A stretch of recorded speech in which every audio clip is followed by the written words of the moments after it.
Hello everyone, my name is Siri. I am a rising junior at Irvington High School, and for my project here at Bluestamp, I chose to do the Arduino game console because I wanted to see how all of the pieces would contribute to the game console as a whole. Here's a little demonstration of how the console works. If you flip this switch, the game console will turn on, and you will be presented with two choices, Star Chaser and Hangman. So in Star Chaser, you basically use buttons C and D to move up and down and catch these stars, which are represented as dots on the screen.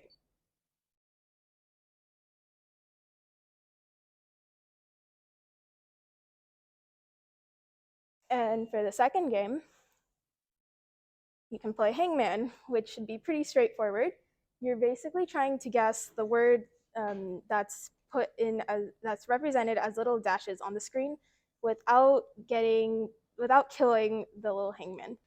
And you use the buttons A and D to move left and right to guess the word.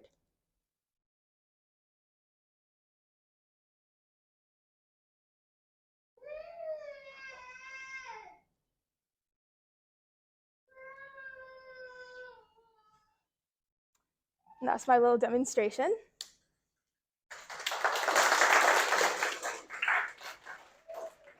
So for this project, I started off by creating the PCB, which consists of the Arduino Nano, which contains the code, the LCD, which displays the code, the push buttons, which allow the user to play the game, and wires, which connect everything together.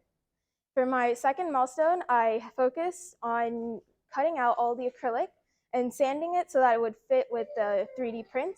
And this would basically ensure that all the wires were kept in a nice, safe place and they wouldn't go all over the place. And for my third and final milestone, I chose to put in all of the code to make sure that it was working perfectly fine. Now, throughout this project, I faced so many challenges. The biggest one being making the LCD turn on. This was because I had to create the PCB from scratch, so I didn't know if my problem was in the wiring or if the LCD was just faulty. So I had to check my wiring several times, and then I found out that the problem lied in the wiring. So it turns out I didn't solder two of the wires together, and as a result, the LCD would not turn on. After soldering the two wires together, it worked perfectly fine. And my next challenge was in getting the LCD to display the code. The problem was that the code was running, but the LCD just would not display it. I later learned that this was a result of the contrast on the LCD, and after changing that, it worked perfectly fine. The final problem that I faced was in the push buttons, and the problem was that they were not working because of the wiring. So I had to check my wiring several times, and after resoldering everything together, the wires worked perfectly fine. Now, at my time in Bluestamp, I learned many things. The biggest one being that no matter how many problems I find, I'll always be able to solve them as long as I keep trying to solve them and if I just don't give up.